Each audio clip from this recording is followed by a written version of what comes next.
नमस्कार मंडळी. आज आपण पाहतोय पूड चटणीची रेसिपी किंवा पोळी चटणी. ही चटणी इडलीबरोबर खाल्ली जाते. साऊथ इंडियामध्ये हमखास नाश्त्यामध्ये सर्व्ह केली जाते इडलीसोबत किंवा डोशाबरोबर सुद्धा. पोळी डोसा बनवतात, इडली पोळी बनवतात किंवा या चटणीचा वापर करून तुम्ही कुठल्याही साऊथ इंडियन डिशमध्ये याचा वापर करू शकता.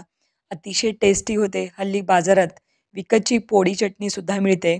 पण तुम्ही ते विकत न आणता घरी कसं बनवायचं यासाठी हा व्हिडिओ मी तयार केलेला आहे. अतिशय सोपी रेसिपी, अप्रतिम चव आणि एकदा काय बनवलंत तर साधारणतः महिना ते 2 महिने आरामात टिकेल इतकी ही टेस्टी चटणी होते. तर चला सुरुवात करूया रेसिपीला. सगळ्यात अगोदर एका पॅनमध्ये 1 वाटी आपण चणा डाळ घेतली आहे, 1 वाटी उडदाची डाळ. दोन्ही डाळी स्वच्छ कपड्यामध्ये टाकून पुसून घेतलेले आहेत. ओल्या कपड्याने पुसून घ्या म्हणजे आपल्याला डाळी धुवायची गरज भासणार नाही. आता डाळ छान खमंग खरपूस आपल्याला भाजून घ्यायचं आहे. भाजत असताना गॅस कुठेही मोठा करू नये. अन्यथा वरवरची डाळ करपली जाते आणि ती खमंग भाजली जाणार नाही. म्हणून आपल्याला गॅस हा नेहमी मंद आचेवर ठेवूनच डाळ भाजून घ्यायचं आहे. दोन्ही डाळी या पद्धतीने भाजून घेतलेल्या आहेत. प्रमाण कमी आहे त्यामुळं मी एकत्र भाजलं हवं तर वेगवेगळे जिन्नस भाजू शकता. साधारणतः अर्धी वाटी आपण इथे सुकं खोबरं घेतलेलं आहे. डेसिकेटेड कोकोनट आहे आणि याचबरोबर साधारणतः 2 ते 3 मोठे चमचे तीळ वापरलेले आहेत. तीळ आणि खोबरं हे एकत्रच भाजून वापरलेलं आहे. यामुळं टाईम वाचतो किंवा वेळ वाचतो आणि अगदी चटणी पटकन होते. आता कमी क्वांटिटीमध्ये बनवल्यामुळं आपण या पद्धतीने साहित्य घेतलंय. हवं तर तुम्ही हेच साहित्य जास्त प्रमाणात सुद्धा घेऊ शकता. कढीपत्ता घेतलाय. आता कढीपत्ता आवडेल इतका वापरू शकता. तर थोडासा कढीपत्ता आपण या पद्धतीने क्रिस्पी करून घेणार आहोत. म्हणजे जर या कढीपत्त्याचं मॉइश्चर असेल चटणी वाटत असताना, तर चटणी लवकर खराब होऊ शकते. म्हणून तेही भाजून घ्या.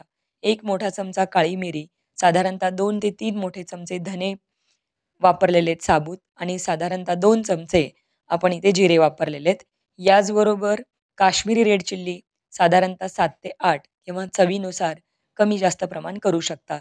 ही चटणी थोडीशी तिखट असते. त्यामुळं आपल्याला इथे लाल सुक्या मिरचीची क्वांटिटी थोडी वाढवली तरी चालेल. आता व्यवस्थित सगळी जिन्नस परत एकदा भाजून घ्या आणि मस्तपैकी मिरची कडक झाली पाहिजे किंवा त्याचा तुकडा पडला पाहिजे. इथपर्यंत आपल्याला ही भाजून घ्यायचं आहे. त्यानंतर ताटात काढून ठेवायचं आहे. थोडंसं हे मिश्रण थंड झालं, की मग आपण मिक्सरमध्ये ग्राइंड करूया. गरम-गरम ग्राइंड केलात तर त्याला पाणी सुटतं. त्यामुळं हे मिश्रण ताटात सगळं काढून घेऊन त्यानंतरच ग्राइंड करून घ्या या पद्धतीने. अगदी बारीक करून घ्यायचं आहे आणि इथे आपण साधारणतः लसूण घेतलेला आहे. हा जो काही लसूण आहे साधारणतः 7 ते 8 लसूण पाकळ्या आपण थोड्याशा त्या फ्राय करून घेतलेल्या आहेत. यामध्ये थोडंसं हळद, चवीनुसार मीठ वापरायचं आहे आपल्याला जसं लागेल तसं आणि इथे थोडंसं हिंगसुद्धा घेणार होता. 1 छोट्या चमच्याने हिंग वापरलेलं आहे. आता मिक्सरमध्ये ही चटणी अगदी बारीक वाटून घ्यायचं आहे. अगदी बारीक जसे की बाहेरच्या चटणीचं टेक्स्चर असतं विकतच्या, त्याच पद्धतीची ही चटणी तयार होते आणि खरंच टेस्ट खूप अप्रतिम आहे. खूप खूप छान लागते. अशा प्रकारे आपली ही पूड चटणी किंवा पोळी चटणी तयार आहे. ही चटणी आता एका बाउलमध्ये मी काढून दाखवते म्हणजे तुम्हाला अंदाज येईल. जर का तुमच्याकडनं बारीक वाटत नसेल, तर अशा वेळी तुम्ही थोडंसं चाळणीने ती चाळून घ्या आणि जे काही शिल्लक असतील ती परत एकदा चाळून या पद्धतीचं टेक्स्चर बनवा. रेसिपी आवडली तर नक्की ट्राय करा आणि रेसिपीला लाईक करा.